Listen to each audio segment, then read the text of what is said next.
E nós vamos então abordar a questão da visão. Vamos entender alguns fenómenos que se passam quando exercemos este sentido e como ele nos pode afetar. Nomeadamente, hoje vamos falar no contexto de televisão. Bom, há pessoas que dizem que a televisão é a janela do diabo. Eu já espreitei muito, nunca vi o diabo lá. Mas eu hoje vou pular aqui toda a história da televisão em si, porque em termos oficiais não aparece o nome do diabo em nenhuma parte. O que interessa ressaltar, depois quem quiser pegar no PowerPoint pode ver mais ou menos os fenómenos da origem da televisão. O que interessa ressaltar é que esta caixinha mudou os serões. Dos anos 50 até aos nossos dias, revolucionou a forma como passamos o serão. Antigamente as famílias se reuniam todas juntas na sala de estar, à lareira, e os pais contavam histórias, os avós contavam histórias e ficava-se ali. Desde que surgiu a televisão, a reunião deixou de ser cêntrica e passou a ser voltada para a televisão. E porquê que um objetozinho tão simples, e principalmente se olharmos para as televisões dos anos 60, vamos perceber e ficar intrigados porque é que isto prendia tanto a atenção das pessoas. Aquela velha dúvida, como é que as pessoas entravam para aquela caixinha. Mas o que vamos entender é alguns fenómenos que estão por trás. Vamos ver algumas estatísticas. D.B. Smith, no livro TV or Not TV, nos diz algumas estatísticas. Nos anos 80, o lar americano médio mantinha o televisor ligado cerca de 7 horas por dia. Isto já lá iam alguns anos de televisão evoluindo. A criança média, americana média, assiste cerca de 25 a 30 horas semanais. Por volta dos seus 18 anos, já terá assistido cerca de 15 mil horas de televisão. Em comparação, terá passado apenas 11 mil horas na escola, na sala de aula. Só existe uma coisa que fazem mais do que assistir televisão, é dormir. Reparem, 25 a 30 horas semanais, estamos a falar de uma grande média de horas a assistir televisão. É quase um dia de trabalho ou uma noite, não é?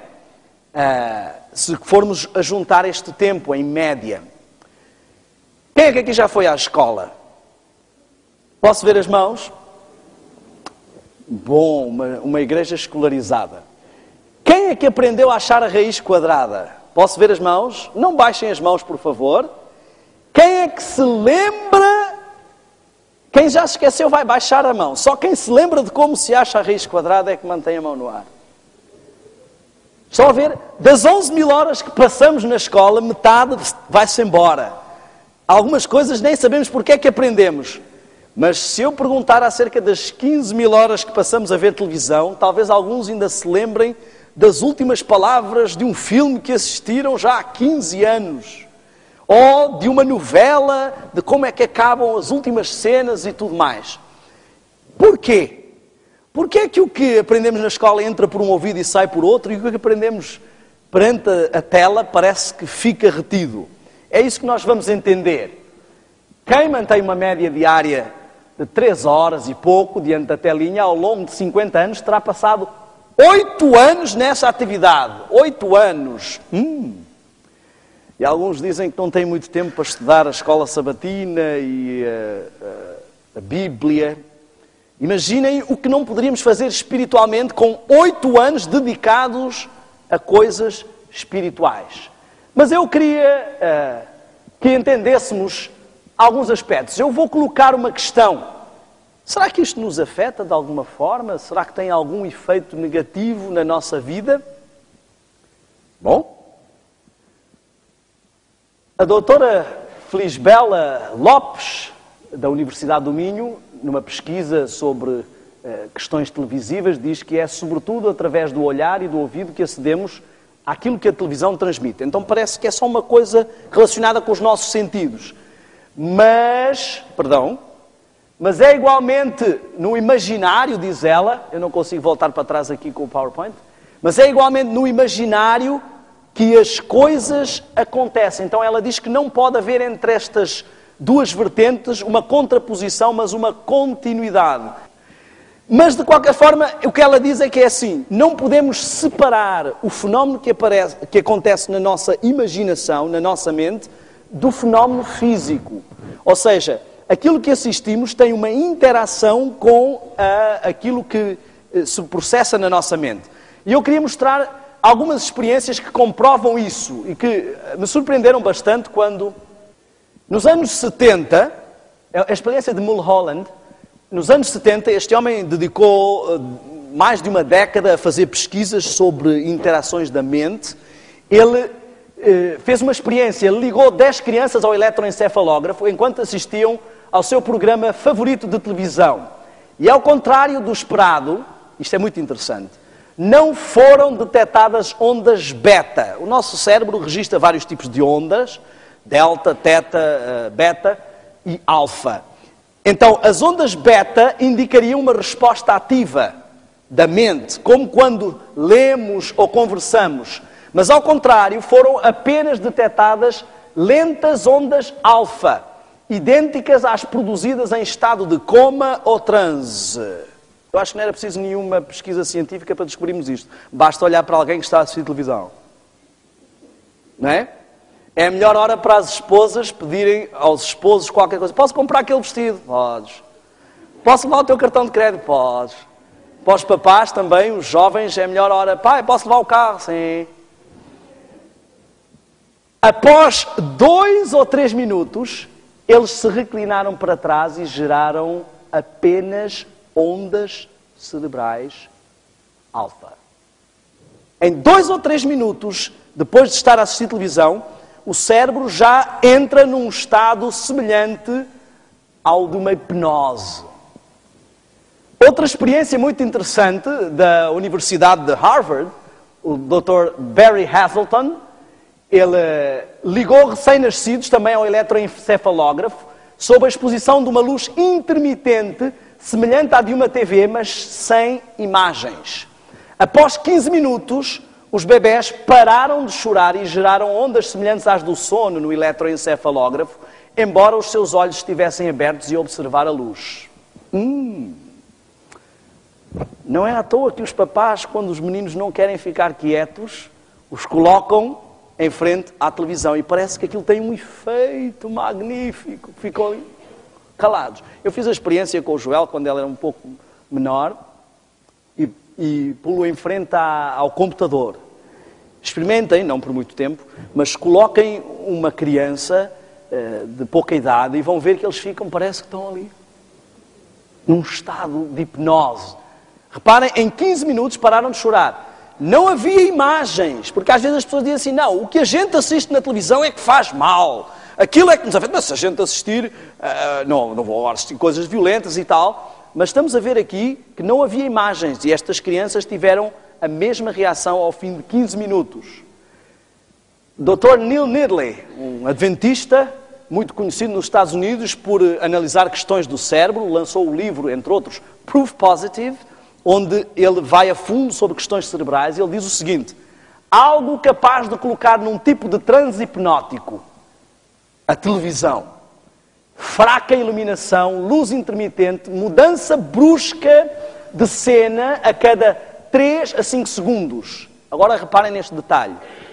O lóbulo frontal não consegue funcionar na capacidade máxima.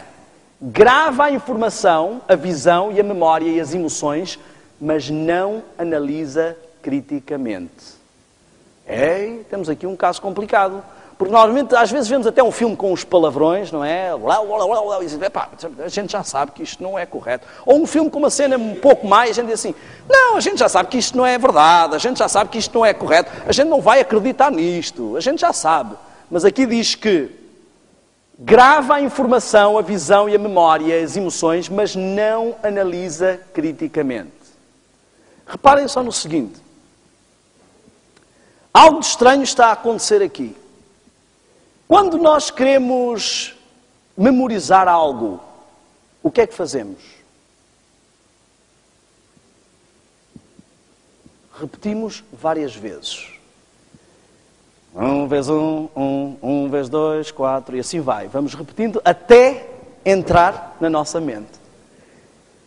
Quando queremos gravar uma informação em alguém, uma das formas que se usa, pouco ortodoxa, é a hipnose. Já viram?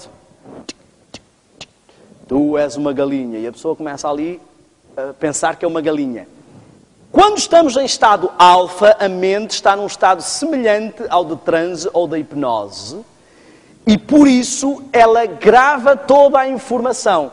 A luz intermitente, a mudança brusca de planos, todo este ambiente, e normalmente a sala semi-escura, propiciam a um foco de luz intermitente, mudanças bruscas, é uma repetitividade que nos dá um relaxamento. Por isso é que somos capazes às vezes de ficar horas ali com o comando na mão. Às vezes não está a dar nada de jeito, mas ninguém desliga, não consegue sair dali. Não é? Fica 1 hora, 2 horas, e depois lá aparece alguma coisinha e já ficamos mais umas 5 horitas só para acabar de ver. Olhem só. Agora, que tipo de informação é que as pessoas estão a gravar na sua mente e que tipo de efeito isto está a ter? Algumas estatísticas. Quanto mais tempo gastamos a ver televisão, menos tempo é gasto com questões intelectuais. Reparem, o quociente de inteligência e a perspicácia diminuem. As crianças que assistem mais televisão têm pior rendimento escolar, em geral, do que as crianças que assistem menos televisão. Porquê? Mas há mais. Há perda de estímulo à concentração.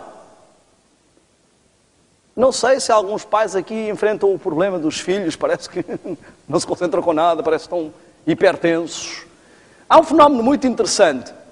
Os pais, para os filhos ficarem quietinhos, como eles ficam tranquilos em frente à televisão, ninguém te aguenta. Então vais ficar aqui a assistir um filme. Em 2 ou 3 minutos essa criança entra em estado alfa e fica ali. Quando se desliga é como se saísse da hipnose. Fica hiperelétrica porque ela só consegue ficar tranquila sobre este efeito de relaxamento semi-hipnótico. E o pai, como já não aguenta mais, toca de pôr mais um filme, mais uma dose. Chega a um ponto onde ela está praticamente viciada neste estímulo e ela fica hiperativa, não consegue mais ficar quieta, senão com um estímulo destes. Isto é sério. E eu posso dizer-lhes que é o seguinte, os meus filhos já nasceram, tinha eu acesso a esta informação e começámos a ser bem rígidos com eles, logo desde pequenos, em relação ao assistirem à tela. Os 2 primeiros praticamente não assistiram nada. Depois, quando começaram a ficar com um pouco mais de idade, achámos bem deixar uma ou outra coisa bem selecionada, e o mais novo, ele já apanhou esta fase. Então, desde muito novo, ele assistiu um pouco mais do que os outros. E eu não vos vou dizer quem é que eu tenho mais dificuldade em dominar lá em casa. Eu assisti uma entrevista da Madonna no Larry King, e o Larry King estava dizendo... ouvi dizer que você é muito radical, que não deixa os seus filhos assistirem televisão, nem filmes, nem nada. Ela, sim.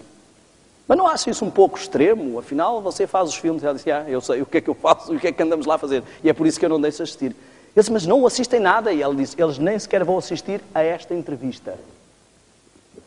E depois eles davam um site que fazia pesquisas sobre televisão e dizia que até aos 3 anos de idade, ele veio-me uma bufetada, porque eu já tinha até conhecimento de um pouco por causa das palestras, mas levei uma bufetada por causa da minha cedência neste aspecto. Esse site dizia que até aos 3 anos de idade nenhuma criança devia ser exposta à televisão. Retarda o seu processo de fala, de desenvolvimento da fala, retarda o seu controlo e torna a criança hiperativa. Um site especializado em pesquisas desse género. E, na realidade, podem até dizer, é coincidência, mas de todos os meus filhos, o único que teve problemas, que teve falinha de bebê, foi o mais novo. O único que se foi sempre mais hiperativo foi o mais novo e foi o único que teve alguma condescendência antes dos 3 anos de idade. Mas a imaginação é bloqueada. As crianças que assistem televisão são, regra geral, menos criativas do que as crianças que não assistem. Porque A televisão apresenta um estímulo passivo. A informação já vem pronta. Não obriga a um estímulo ativo. Por exemplo, se eu começar a dizer aqui, olha, nós fomos uma vez para o norte do Brasil e andámos numa estrada, e era uma estrada, uma longa reta, e searas de um lado e do outro, e víamos lá ao fundo a paisagem, o horizonte, o sol a baixar. Cada um vai imaginar uma cena. Se isto for apresentado na televisão, a cena está pronta e todos vão ver a mesma coisa. Então não há um estímulo. Mas mais, há alguns casos mais críticos. Quanto mais televisão, mais agressividade infantil. Ninguém vai ver uma criança que não assiste televisão a brincar ou aos murros. Uma vez vi o meu filho, estavam a brincar e era pim, pim. Eu fiquei surpreendido, nunca tínhamos mostrado nada de violento, nada de... E eles nunca tinham brincado assim. Eu disse, o que é que vocês estão a fazer? Estamos a brincar. A brincar o quê? Onde é que vocês viram isso? O que é que estão a brincar? Nós vimos isto no filme de Paulo, quando Paulo estava a ser perseguido. Eu disse, interessante.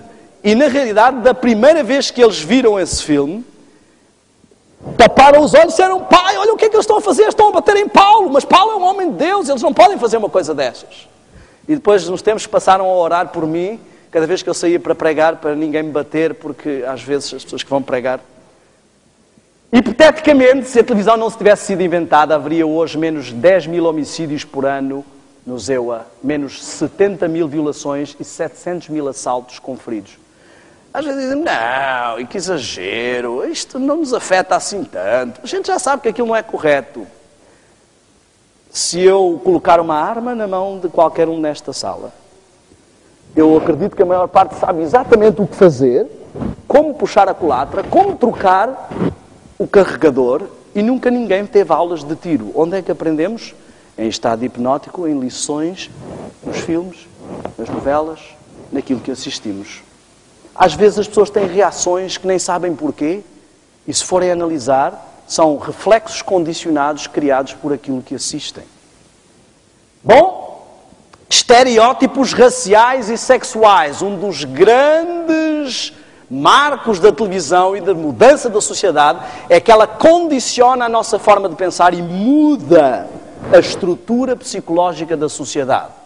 Reparem, se há 30 anos atrás eu entrasse no escritório e dissesse, ei pessoal, tenho um anúncio a fazer, eu sou gay, o patrão ia-me chamar, vem cá à minha sala, e ia acontecer o quê comigo? Rua. Se hoje entrar no escritório e disser, ei pessoal, tenho um anúncio a fazer, eu sou gay, e o patrão me chamar até à sala dele e mandar para a rua, o que é que vai acontecer com o patrão? Processado. De onde é que vem? O que é que mudou? O que mudou é que nós temos sido bombardeados de que rejeitar isto é preconceito. Não é à toa que as novelas são acerca de espiritismo, vida para além da morte, lésbicas, só se escolhem destes assuntos, não é? Porque o objetivo é, enquanto está em estado alfa, toca a carregar a informação que nós queremos. Não é à toa que se gasta... Eu tenho uma palestra sobre televisão, sobre publicidade, nós não vamos falar muito sobre isso, mas não é à toa que se gasta milhões, bilhões em publicidade.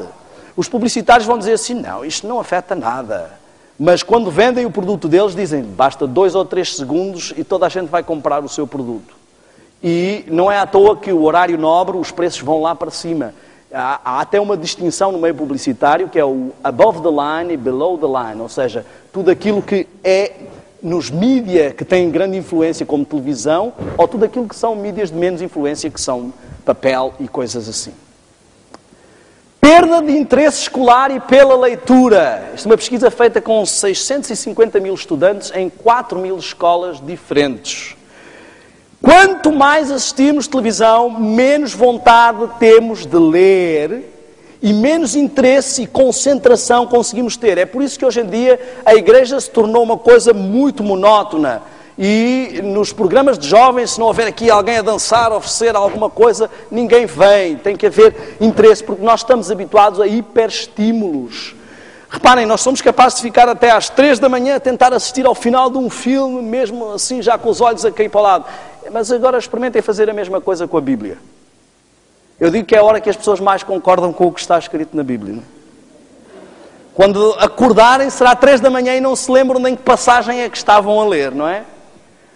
Hábitos de saúde e atitudes mesquinhas. Eu vi um cartoon extraordinário. Mostrava um jovem e uma televisão dos anos 80. E tinha a data. E depois mostrava 2010. A televisão tinha ficado mais fina e o indivíduo tinha ficado mais gordo.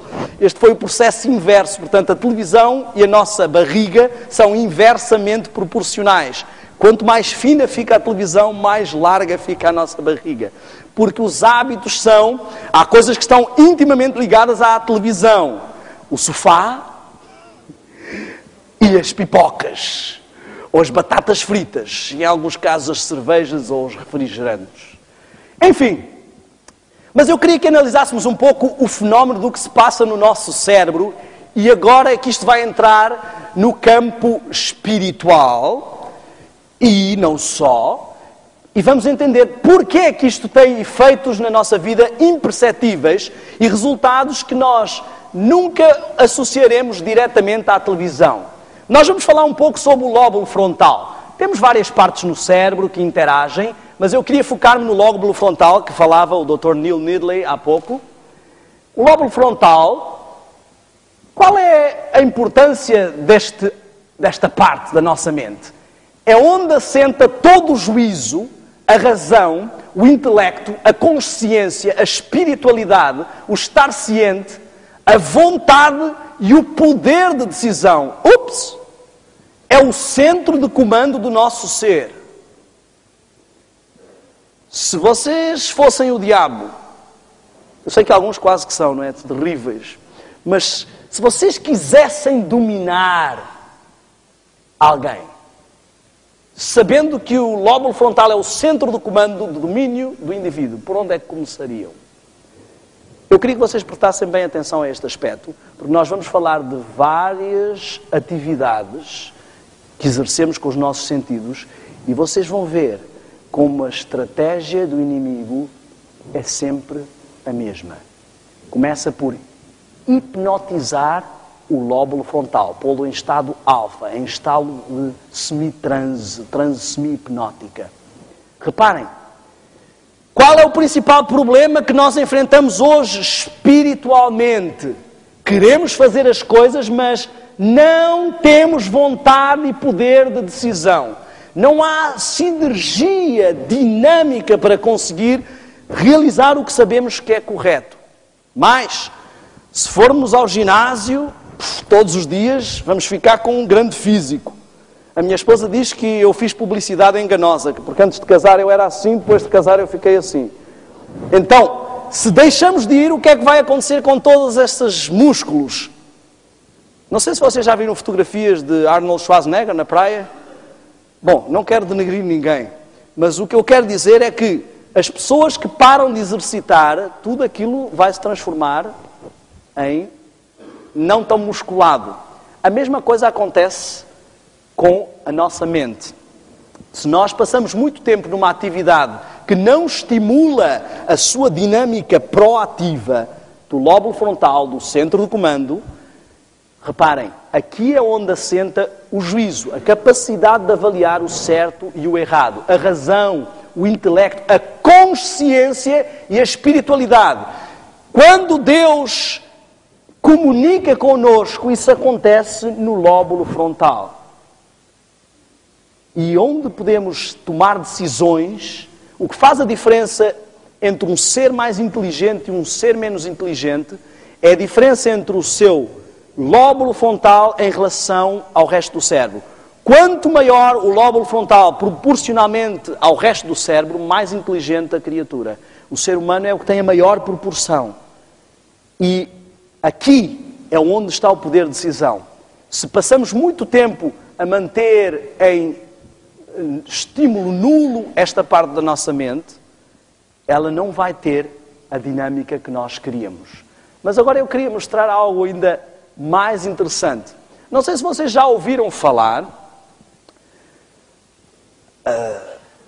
da luta entre a carne e o espírito, ou das duas naturezas, das duas esferas.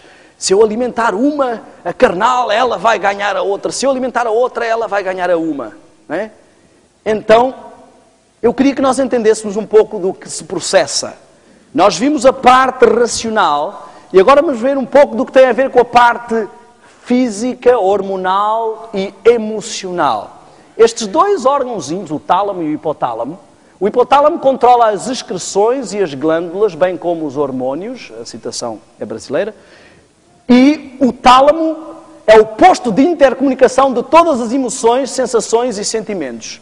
Então vamos pensar aqui numa coisa muito interessante. Eu estou a assistir televisão. Ao fim de 2 ou 3 minutos, o meu lóbulo frontal entra em estado alfa. Ou seja, a parte de domínio, a parte intelectual, a parte de interação espiritual, de discernimento moral, está desligada. A informação é gravada porque ela está ali como um disco aberto, sem nenhuma password de entrada.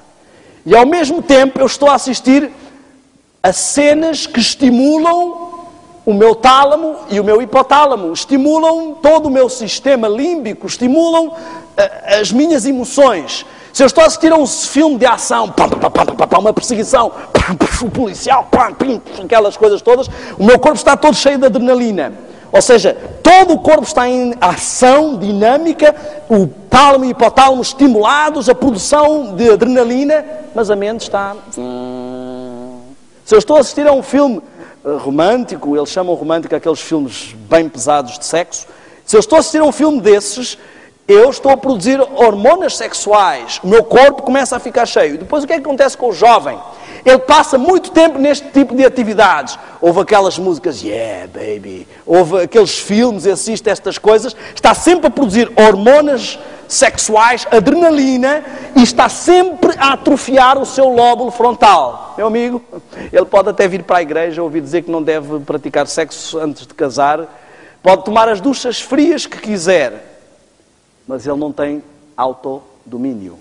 Ele não consegue controlar, porque ele está a hiperestimular a parte hormonal e a parte física constantemente e a atrofiar a parte do poder de decisão, de intercomunicação espiritual constantemente.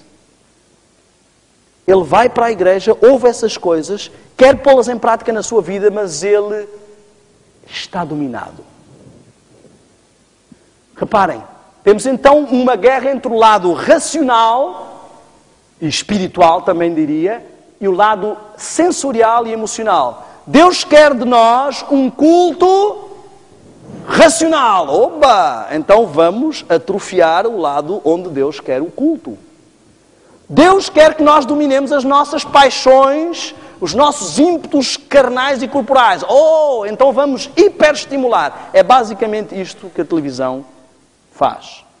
Bom, vou apresentar-vos um caso muito interessante. Vou falar rapidamente sobre ele. Quem depois quiser ver no PowerPoint, o caso de Phineas Cage, já devem ter ouvido falar. Phineas Cage foi um capataz, um operário do caminho de ferro, e ele teve um acidente terrível, uma explosão de uma barra atravessou, uma explosão ao dinamitarem para fazerem a passagem do caminho de ferro, a barra que ele estava a calcar a pólvora atravessou o seu lado e saiu pelo lóbulo frontal.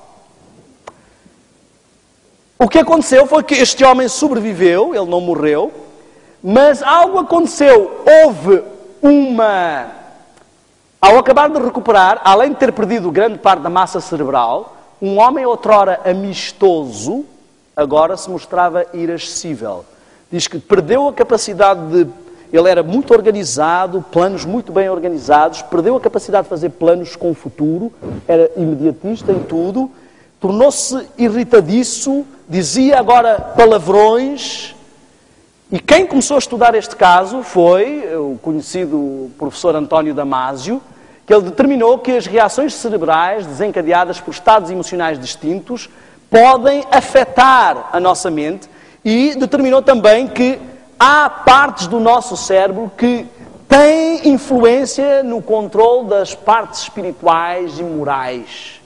E que isto foi o lado que foi afetado. Ele investigou mais de 41 pessoas, pediu que se lembrassem de episódios que marcaram a sua vida, com sensações de tristeza, alegria, medo, raiva, e publicou o estudo na revista Nature Neuroscience. Ele revela que as alterações neurais, acabam por, neurológicas, não é? Diríamos aqui, obrigado, acabam por preceder as manifestações de sentimentos. Ou seja, quando eu estou a assistir a um filme, a cada emoção despejada não é só um fenómeno físico, é também um fenómeno mental. Há toda uma interação de desequilíbrio. Certas emoções desencadeiam mudanças cerebrais que mudam a química do organismo e podem causar reações físicas. Agora imaginem o que é estar constantemente exposto a este estímulo. Basicamente as pessoas assistem televisão todas as noites. Vamos falar um pouco sobre jogos de vídeo. E eu vou dizer que eu não falo muito sobre jogos de vídeo na palestra. As pessoas sempre me perguntam: "Oh, irmão, porquê que não apresenta mais detalhes sobre jogos de vídeos?" Eu vou dizer porquê que eu não apresento.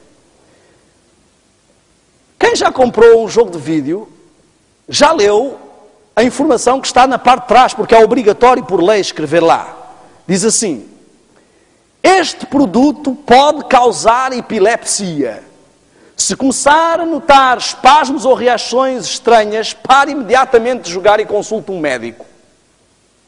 Eu não sei se é preciso dizer muita coisa numa palestra sobre isto. O que é que vocês diriam se fossem ao supermercado e houvesse uma embalagem que diz assim: esta comida pode causar envenenamento. Se começar a revirar os olhos e a espumar da boca, pare imediatamente de comer e consulte um médico. Acham que é preciso dizer alguma coisa numa palestra sobre isto? O próprio produto já avisa do perigo que é, mas as pessoas acham que não há problema nenhum. E ainda esperam que se diga alguma coisa. Então eu vou falar muito pouco sobre jogos de vídeo, mas eu vou-vos dizer algo. Se a intermitência da televisão causa um estado hipnótico e a hiperação e hiperestímulo causa uma forte produção hormonal, aumentem isto a 10 ou 20 vezes num jogo de vídeo. A começar por joguinhos de crianças. Não sei se lembram do antigo Sonic, um boneco que não parava quieto um segundo, havia sempre uma parte do corpo a mexer. E depois como é que queremos que as crianças parem quietas? Elas estão habituadas a ver um indivíduo que está sempre... É a intermitência constante, uma hiperação constante.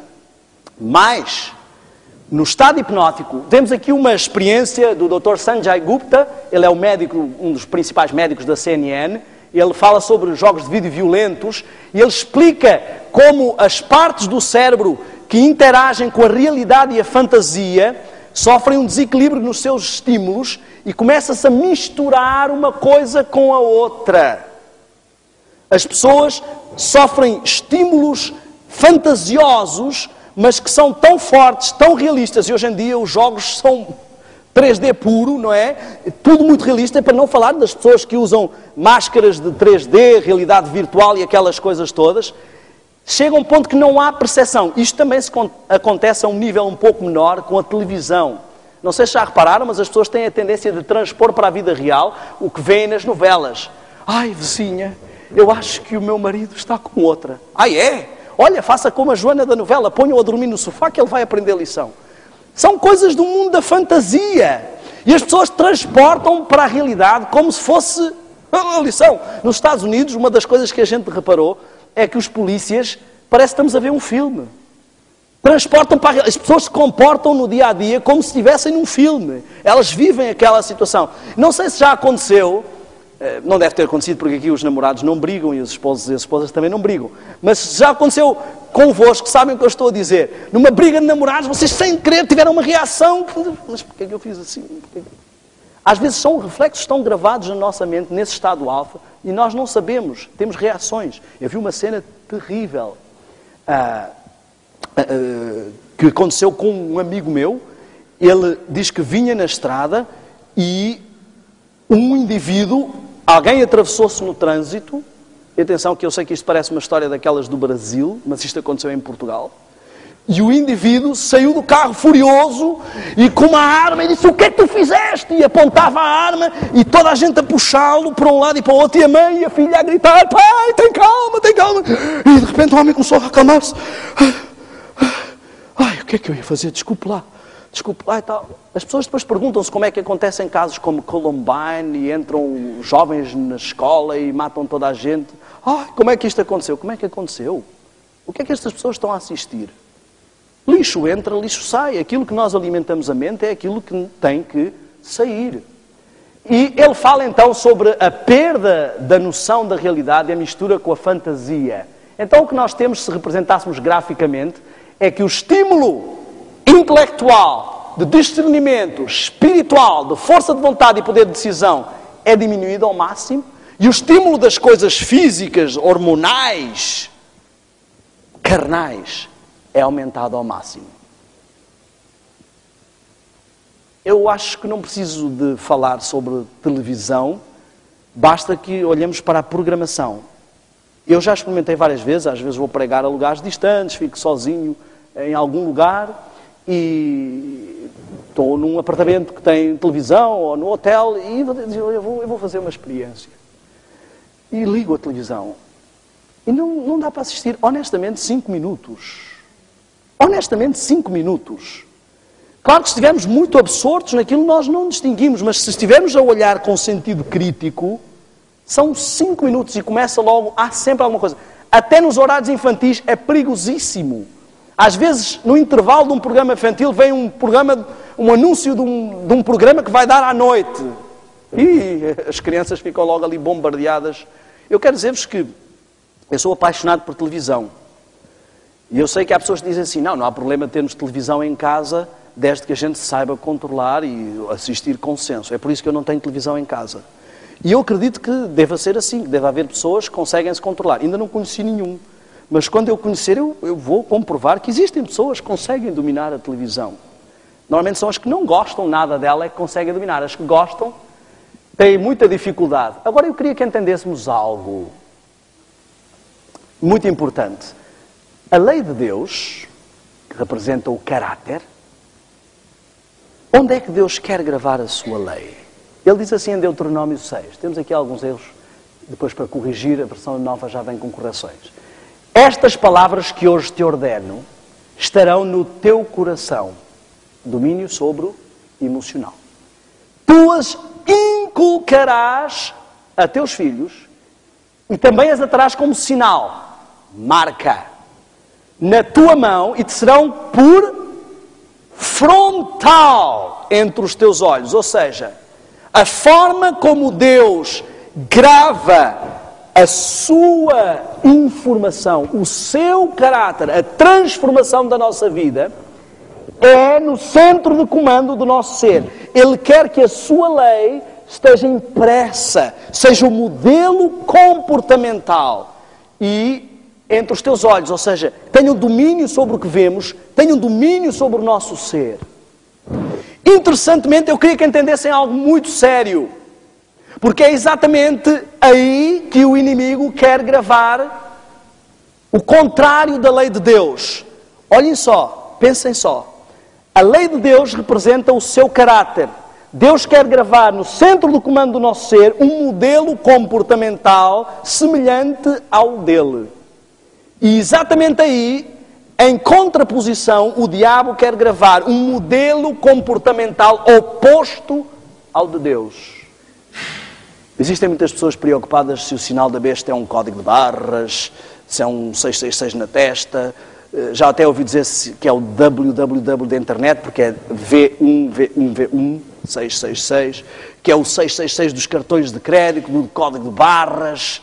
Pode até ser que essas coisas façam todas parte de um sistema de controle. Agora, honestamente, em vez de estar preocupados com como é o sinal da besta, eu estaria mais preocupado... em vez de estar preocupado com o que é o sinal da besta, eu estaria mais preocupado com como é o sinal da besta. Porque, na realidade, muitos adventistas estão a dizer, quando sair o decreto dominical, eu estou por Deus. Se repararmos bem, do decreto dominical, a questão ali é o sábado, a autoridade de Deus, o selo, a marca de Deus, que é o culminar de toda a sua lei. O selo é a autoridade da lei. Ou seja, é o selo final que aprova o caráter dos seus filhos. Quando formos selados, significa que Deus está a dizer, este produto está aprovado, este filho reflete o caráter de Deus, a lei de Deus. E o sábado não é uma coisa isolada, é o símbolo dessa autoridade. E o inimigo já está a gravar na mente de muitos adventistas o contrário. Uma outra autoridade, um outro modelo comportamental, um outro perfil de caráter. E eles estão tranquilamente a deixar. Mas acham que quando chegar o decreto dominical vão tomar uma decisão muito sólida. Quando chegar o decreto dominical nós vamos apenas exteriorizar o caráter que está gravado no centro de comando do nosso ser. Por que é que esperamos decidir por Deus quando sair um decreto, se sem haver decreto nenhum não conseguimos nem tomar uma decisão por Deus? Nem às vezes dar prioridade às coisas espirituais em vez das outras que nos atraem. Nem às vezes ler a Bíblia em vez de assistir a um filme. Nem às vezes fazer um serão ou vir para uma reunião de oração em vez de irmos para uma festa.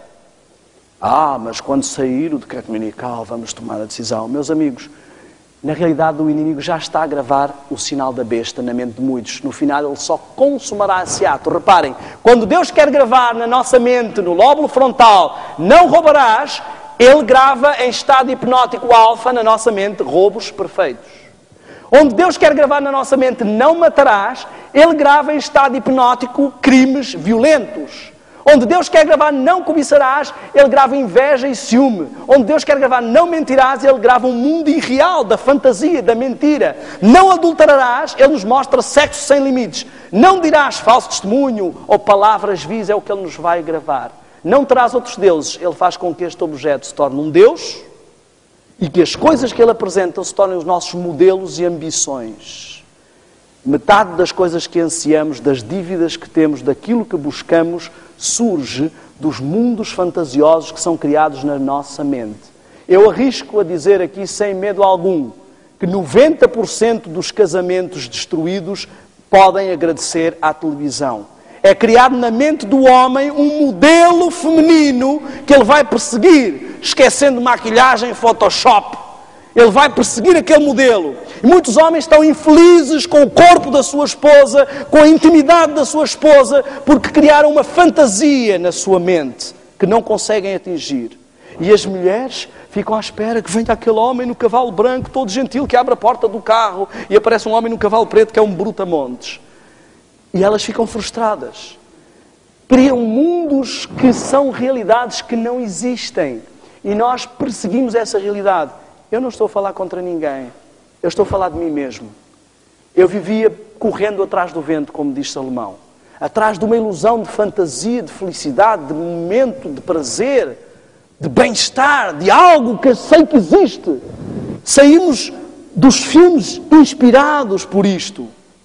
Saímos com esta realidade, vivemos e respiramos estas fantasias e perseguimos isso na nossa vida. Queremos encontrar isso. Eu descobri uma coisa. Os feios não sabem amar. Eu sou a única exceção. Os feios... Vocês já viram algum filme romântico que o casal fosse feio? O amor é para os lindos. Até as pessoas mais feias saem para a rua, querem casar e têm que ser com uma pessoa bonita, porque foi isso que viram nos filmes. Nos filmes, a coisa mais romântica que há é lavar a louça.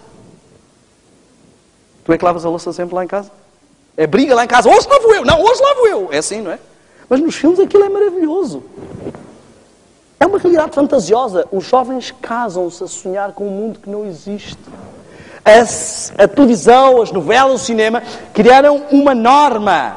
Se não estás feliz, chuta o balde. Tu mereces ser feliz. Casamento não se trata de quem merece ser feliz. Trata-se de quem está a fazer por fazer feliz o outro. Tens que encontrar o amor, a pessoa certa para ti. A pessoa certa para ti não existe, constrói-se. O amor constrói-se. O amor não é uma emoção momentânea. Nos filmes tudo acaba bem. E nós transpomos isto para a realidade. Há uma diferença muito grande. Há um ditado português que eu gosto muito, que é: falar de touros não é a mesma coisa que estar na arena. Uma coisa é conversar, mas estar na arena é outra coisa. Já viram os homens a falar de futebol? Marcar um golo é muito fácil. Mas põe lá no campo, Aqueles barrigudos gostam de ficar lá nas bancadas, a falar sobre o que está a passar lá, e a dizer que este é tal, que é coxo. Mas é diferente estar lá dentro. Nos filmes, assistimos rock e tantos, e tal, e soa e tal. Em 2 segundos ele ficou com um físico extraordinário e vai lá e ganha o combate. Parece que está todo rebentado. Vão lá experimentar treinar. Quantos meses de suor? Não tem nada a ver com o que estamos a ver. São realidades pré-concebidas, encaixotadas, empacotadas, que passam a fazer parte do nosso imaginário. Daquilo que eu chamo, existe o significado e o significante. Quando nós dizemos uma palavra, imaginamos algo na nossa mente. E o que acontece é que a televisão cria novos significantes, ou novos significados para cada significante da nossa vida. Amor passa a ter uma imagem latente. Felicidade passa a ter uma imagem latente. Mulher perfeita passa a ter uma imagem latente. E nós vivemos numa ilusão. Muitos, se não se aperceberem disso, vão ser infelizes nos seus casamentos, vão ser infelizes em tudo. E na sua vida espiritual vão ser um traste. Não vão ter dinâmica nem força espiritual. Eu quero dizer-vos o seguinte. Eu passei anos a tentar ultrapassar pecados acariciados da minha vida, que no dia em que a minha esposa me disse, lá nos Estados Unidos, que eu era a janela do diabo naquela instituição missionária, e que eu caí na real, e comecei a decidir mudar a minha alimentação, mudar os meus hábitos de vídeos e de filmes, mudar os meus hábitos de música, de repente eu descobri que havia ali uma força que Deus punha à minha disposição, que estava a ser bloqueada. E é isto que eu queria que vocês experimentassem ao longo desta semana. As obras da carne são a adultério, a prostituição, a impureza, a lascívia, a idolatria, a feitiçaria, as inimizades, as porfias, as imolações, as iras, as pelejas, detenções. Parece que estamos a descrever uma novela. Não parece um filme? É exatamente isto que eles apresentam. Vocês estão a alimentar-se diariamente das obras da carne e esperam produzir obras do Espírito. E depois perguntamos como é que a nossa vida espiritual não avança. Como? Ela avança para trás. Invejas, homicídios, bebedices, glutonarias e coisas semelhantes a estas não herdarão o reino de Deus. Quanto mais nos alimentarmos das coisas que não fazem parte do reino de Deus, menos vontade temos das coisas que fazem parte. Aquele que anda em justiça, que fala com retidão, tapa os seus ouvidos para não ouvir falar de derramamento de sangue e fecha os seus olhos para não ver o mal. Este é o que anda em justiça. Não diz lá para não fazer o mal, nem sequer para ver. Aquele que contempla é conivente com o que faz. Paulo, quando viu o apedrejamento de Estevão, foi conivente. E quando nós estamos a assistir aquilo que se passa na televisão, estamos a ser coniventes com o que se passa.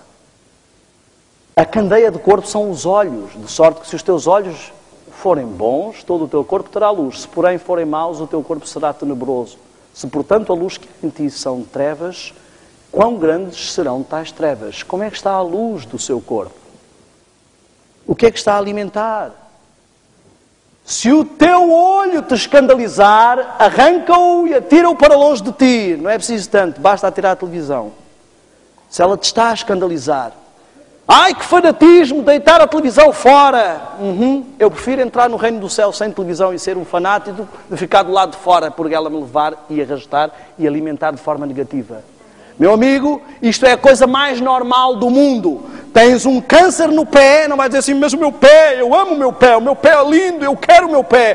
Que disparate cortar o pé. É preferível cortar o pé fora e ficar com o resto do corpo bom do que o câncer se espalhar por todo o lado. Se vais continuar nessa ilusão de que vais dominar a televisão, bem-vindo ao mundo dos sonhos. Há pessoas que passaram o resto da vida assim. Eu posso dizer-vos que descobri que desde que descartámos a televisão da nossa vida, ela afinal não fazia falta nenhuma lá em casa. E vocês vão descobrir o mesmo. Vão descobrir que têm tempo para mínima coisas que nem pensaram que tinham. E quanto mais assistem televisão, menos vontade têm de outras atividades. Os meus filhos, a nossa meditação em casa, a minha esposa lia um pouco da Bíblia, um pouco de um livro, fazíamos algumas coisas, contavam uma história. Quando começámos a passar uns filmezinhos, não queriam outra coisa. Cada dia diziam, vamos fazer o que hoje para a meditação? Pode ser um filme, pode ser um filme. Se deixássemos, era um filme todos os dias, porque começa a criar um estímulo viciante. A produção de adrenalina, de hormonas sexuais, o estímulo do tálamo e do hipotálamo são viciantes e começam a criar uma adição. Por isso é que temos necessidade de sempre estar. Ora, nós criamos o hábito de ter uma sessão hipnótica todos os dias às 7, ou às 8, ou às 9 da noite. Todos os dias nos habituamos a relaxar a mente e produzir hormonas agradáveis. Todos os dias. Ou seja, o diabo tem ali um cliente assíduo. Não porei coisa má diante dos meus olhos. Não ameis o mundo, nem o que no mundo há. Se alguém ama o mundo, o amor do Pai não está nele. Porque tudo o que há no mundo, a concupiscência dos olhos, não é do Pai, mas é do mundo. Eu quero que sejamos sinceros. As televisões não estão propriamente a produzir e a apresentar as coisas que são do Pai. Eles querem nos apresentar a concupiscência dos olhos. Aquilo que atrai as pessoas é a intriga, a ação, que é um nome muito bonito que arranjaram para violência. O sexo livre. Eu nunca vi nenhum filme com alguém a mostrar alguém com um rolo de papel higiênico a ir para o mato, e a câmara a filmar tudo e nós ali, que interessante. Não, esse tipo de realidade nós não precisamos ver. A realidade que precisamos ver é a intimidade de um casal, um close, para sabermos como é que é um casamento. Para sabermos como é que é a vida. A realidade que precisamos saber é como é que se mata alguém, porque há muita violência. E hoje em dia eu transporia isso. Muitas pessoas dizem assim, não, eu só tenho a televisão para ver noticiário. Eu não sei se há muita diferença entre o noticiário e os filmes. O noticiário tornou-se tão sórdido que a coisa mais normal, eu não sei, eu assisto as notícias normalmente na internet, CNN ou assim, só entro e vejo as notícias para não ter que levar com carradas de publicidade. E há muitas notícias que dizem lá, esta notícia tem imagens chocantes. Para as pessoas que são sensíveis, não aconselhamos que vejam. As coisas que não servem para as pessoas sensíveis não servem para ninguém. A maior parte das coisas que não servem para as crianças não servem para ninguém. Tudo que seja conteúdo para adulto normalmente não serve para ninguém. Todos devem vigiar os sentidos. Do contrário, o inimigo, o texto original diz o diabo ou Satanás, mas eu não quis ser tão forte, mas é ele mesmo. O inimigo alcançará vitória sobre eles, pois essas são as avenidas da alma. Meu amigo, o que eu quero que entendamos é isto. Hoje falamos só de um aspecto da visão. Amanhã vamos ver como este fenómeno se estende aos filmes, à indústria cinematográfica. Depois vamos entrar na indústria da música. Depois vamos entrar na indústria da alimentação. E nós vamos ver como o truque do diabo é rodear-nos de estímulos por todos os lados que têm este mesmo efeito sobre nós. Sem nos apercebermos, a maior parte de nós está adormecido e entorpecido. Está hiperestimulado física e carnalmente e atrofiado em tudo o que tem a ver com a interação com Deus. Hoje falamos só de um aspecto. Vamos ver isto durante a semana toda. Eu queria terminar esta noite com um desafio. Eu assistia cerca de 2 filmes por dia, e à segunda-feira, que os cinemas são mais baratos, não sei, na altura eram mais baratos em Portugal, eu assistia cerca de 3, 4. Quando eu fui para a instituição missionária nos Estados Unidos, eu levei uma pilha de filmes de um lado e uma pilha de músicas do outro. E foi por isso que a minha esposa disse que eu era a janela do diabo na instituição, porque de repente estava ali toda a gente para ser missionário e começaram a bater à porta. Irmão, diga, filho do pastor, eu ouvi dizer que o irmão tem uns filmes. Filmes? Eu? Não, nada de especial, é uma coisa ou outra. Será que podia me emprestar um? Eu pensei, isto deve ser uma armadilha. Mas não. Começaram as pessoas, os jovens, a serem tentados a levar filmes, a levar músicas. E por isso é que a Sara começou a dizer que eu era a janela do diabo, tudo estava a se infiltrar. E o que eu quero dizer-vos honestamente é o seguinte. Aqueles que me conhecem anteriormente sabem quem eu era. Como eu disse, farra e festa eram as palavras-chave para mim. Eu era um escravo do prazer. Um escravo das emoções.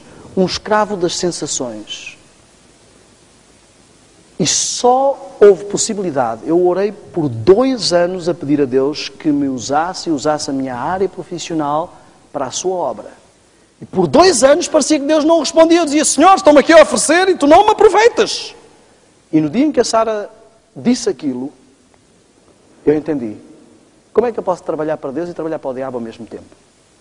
Como é que Deus pode ter um servo que está totalmente dominado, que é um zumbi do prazer, um escravo das coisas que o dominam? Eu tomei a decisão de colocar de parte essas coisas. Foi uma decisão firme e nunca mais voltei a fazê-las. E eu era viciado e absolutamente dominado por elas. Mas eu entendi que eu era como um cachorrinho com reflexo condicionado. Meu amigo, o diabo está a dominar muitos de nós. E nós ainda agradecemos porque isso nos dá prazer. É como um toxicodependente que recebe doses diárias gratuitas e está todo contente porque aquele indivíduo é meu amigo. Ele dá-me a droga sem me cobrar nada. Quando essa pessoa está realmente a destruir-nos. Eu quero dizer-vos, aqueles que aceitaram o desafio, não precisam acreditar em nada do que eu digo aqui nestas palestras. Só façam uma experiência. Passem 40 dias sem essas coisas e vocês vão ver uma diferença brutal na vossa vida. Vocês vão descobrir porque é que a vossa vida espiritual não avança. Eu volto a dizer, hoje só estou a falar de uma coisa. Vocês vão descobrir porque é que a nossa vida espiritual é um traste. Eu abandonei essas coisas e em poucos meses me tornei um pregador e a minha vida mudou totalmente. E hoje sou um missionário, sinto-me feliz. Chego ao sábado à noite, a maior parte dos sábados à noite estou a fazer palestras. Não tenho tempo nem para ver televisão ou filmes. E Deus quer que cada um de nós conheça a verdade. E a verdade nos liberte. E é essa verdade que eu quero apresentar esta semana e o meu convite está estendido. Nós vamos ter todas as noites aqui um momento de oração. E hoje o desafio é a televisão. O desafio que vamos levar para casa. A televisão é o Golias de muitos lares. E muitos de nós nos sentimos mais pequeninos do que Davides. Mas eu queria que entendêssemos a lição que Deus nos ensina ali. A lição que Deus nos deu foi: aqueles que vão entrar na terra prometida são os que confiarem no meu poder para vencer gigantes. E a lição foi que Davi era o menorzinho de todo o povo de Israel. Todos em Israel tinham mais condições para enfrentar Golias do que Davi. E ninguém entre os filisteus tinha mais condições para enfrentar o povo de Israel do que Golias. E Deus mostrou que o maior monstro do inimigo pode ser vencido até pelo menorzinho do povo dele, se ele disser assim: eu venho a ti em nome do Senhor dos Exércitos. Todos estavam a pôr a força nas suas armaduras, nas suas técnicas de guerra, e por isso é que não venceram. Eu já contei ontem aqui a minha experiência com o YouTube. E eu estou aqui apenas para dizer o seguinte: a ti, que tens andado por anos sem vencer os teus gigantes e sem achar que é possível, o motivo por que Deus me enviou à tua igreja esta semana é este. É para que olhes e vejas, se aquele indivíduo pôde, pelo poder de Deus, eu também consigo. Eu quero que esta noite acredites que é possível, que reflitas sobre o que falámos aqui. Eu vou ser sincero, ninguém aqui precisava de uma palestra sobre televisão para saber que aquilo não presta. Isto foi informação supérflua. Mas Deus quer mesmo assim lembrar, filho, há coisas que tu já sabes, mas que não queres tomar uma decisão. Nós vamos também aprender nestes dias e falar um pouco sobre oração. Oração interativa.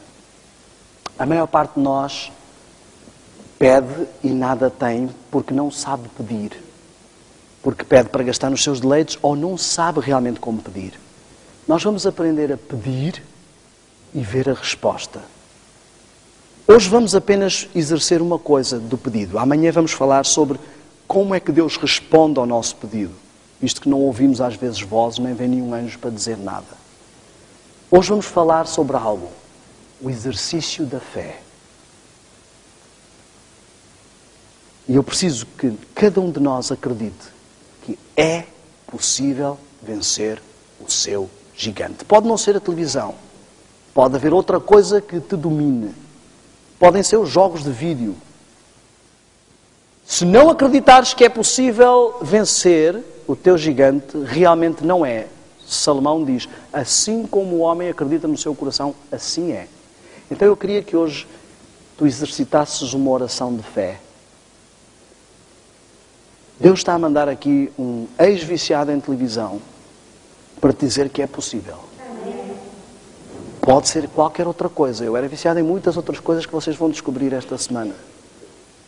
E Deus está a dizer que é possível. Eu queria que tu hoje fizesse uma oração diferente. Não chutasses apenas palavras para cima.